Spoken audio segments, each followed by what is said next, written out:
Party का एक update भी है।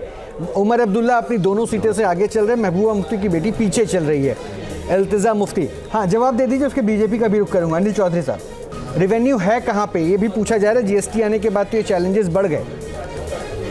देखिए, रेवेन्यू तो पैसा कहाँ से आएगा उसका तो हिसाब किताब हम लोग सरकार बनाते ही देख लेंगे, और उसमें फालतू खर्चे नहीं करेंगे। लोगों के ऊपर जो पुलिस फोर्स यूज़ करते थे और हमले करवाते थे या हवाई जहाज़ों में घूमते थे और फालतू के खर्चे करते थे।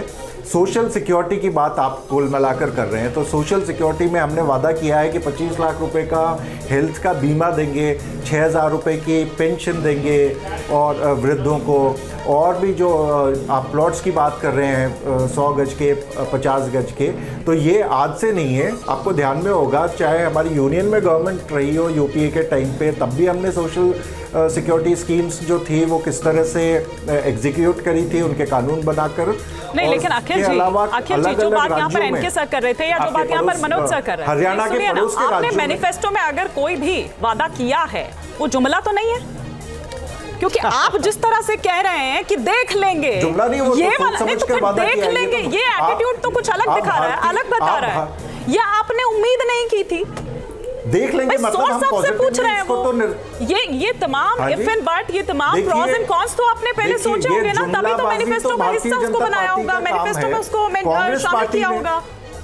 मैं वही आपको बता रहा हूँ, मैं आपको वही बताने की कोशिश कर रहा हूँ कि हमने तो पहले भी अलग अलग राज्यों में, मैं आपकी अपनी बात कंप्लीट नहीं कर पाया कि हरियाणा के पड़ोसी राज्य राजस्थान में तो जब हमारी सरकार थी 1 साल पहले ही, तो हमने तमाम तरह की सोशल वेलफेयर स्कीम्स दिखाई थी लोगों को कर कर कि किस तरह से वहाँ पे 25 लाख से 50 लाख के बीमा की बात चल रही थी, वहाँ पे वृद्धावस्था की पेंशन भी शुरू हुई थी, वहाँ पे नरेगा के कार्य भी जो आपके अलग अलग स्टेट्स में जितने हो रहे थे उससे ज़्यादा, और उसके जो वेजेस थे नरेगा के वो सबसे ज़्यादा थे एक तरह से राजस्थान राज्य के।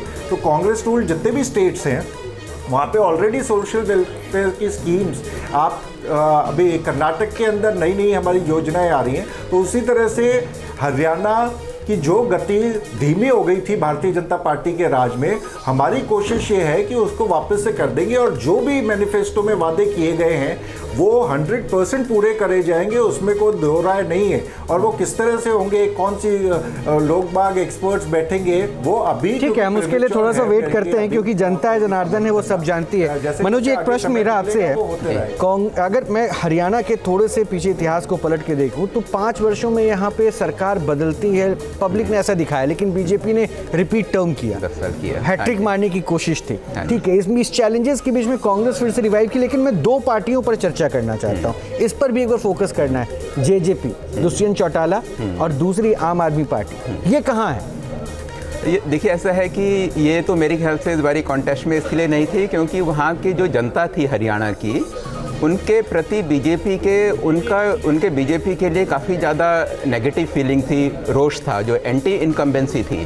तो और क्योंकि कांग्रेस एक ऑर्गेनाइज्ड पार्टी है, कांग्रेस नेशनल पार्टी है, कांग्रेस वहाँ सत्ता में रही है, कांग्रेस में वहाँ बड़े नेता हैं, हुड्डा बहुत बड़ा चेहरा है, तो उनके सामने बाकी आप देखिएगा कि जो भी पॉलिटिकल पार्टीज हैं वो सारी की सारी बिल्कुल साफ वहाँ से हो गई हैं।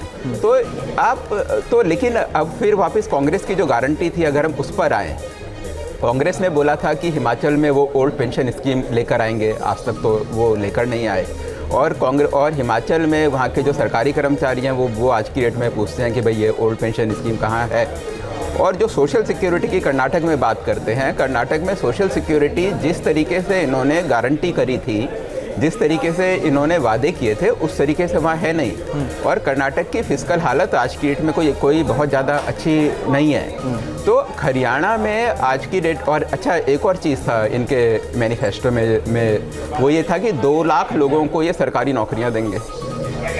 तो आप ये देखिएगा कि कितना बड़ा फाइनेंशियल बर्डन हरियाणा के ऊपर आएगा। हरियाणा एक छोटा स्टेट है, और अगर आप देखिए किसी को नौकरियाँ देते हैं तो नौकरियां देने से पहले आपके पास रेवेन्यू चाहिए, या इंडस्ट्री का जो डेवलपमेंट है वो चाहिए। आज बीजेपी जो हार रही है इधर हरियाणा में, तो उसके पीछे एक बहुत बड़ा कारण ये है। या अगर हम अग्निवीर की बात करें, जवान की बात करें, किसी की भी, और फॉर दैट मैटर किसान की भी बात करें, तो उसके पीछे एक बड़ा कारण ये भी है कि लोगों को जो रोज़गार मिलना चाहिए था वो रोज़गार नहीं है, और ये जो बेरोज़गारी के कारण वहाँ के युवक, वहाँ के लोगों में जो रोष है, उसका एक बहुत बड़ा खामियाजा बीजेपी को भुगतना पड़ा है।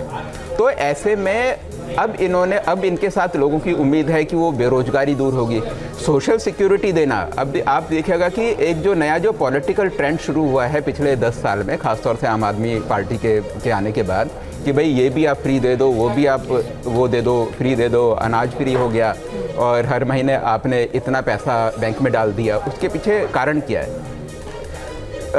रोज़गार, एम्प्लॉयमेंट जनरेट करना एक बहुत बड़ा काम होता है। उसके लिए आपको इंडस्ट्री एस्टेब्लिश करनी है, उसके लिए आपको पूरा इकोसिस्टम डेवलप करना है, उसके लिए आपको एजुकेशन सिस्टम, स्किल डेवलपमेंट, ये सारे के सारे काम करने होते हैं, तब जाकर एम्प्लॉयमेंट जनरेट होता है। तब आप ये देखिए ना कि सारे का सारा एम्प्लॉयमेंट दिल्ली एनसीआर इसके आसपास होता है, या बॉम्बे पूना।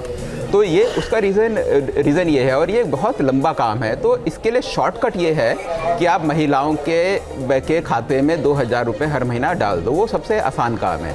न्यूज नेशन अब व्हाट्सएप पर खबरों की ताज़ा अपडेट के लिए न्यूज नेशन के इस QR कोड को स्कैन करें।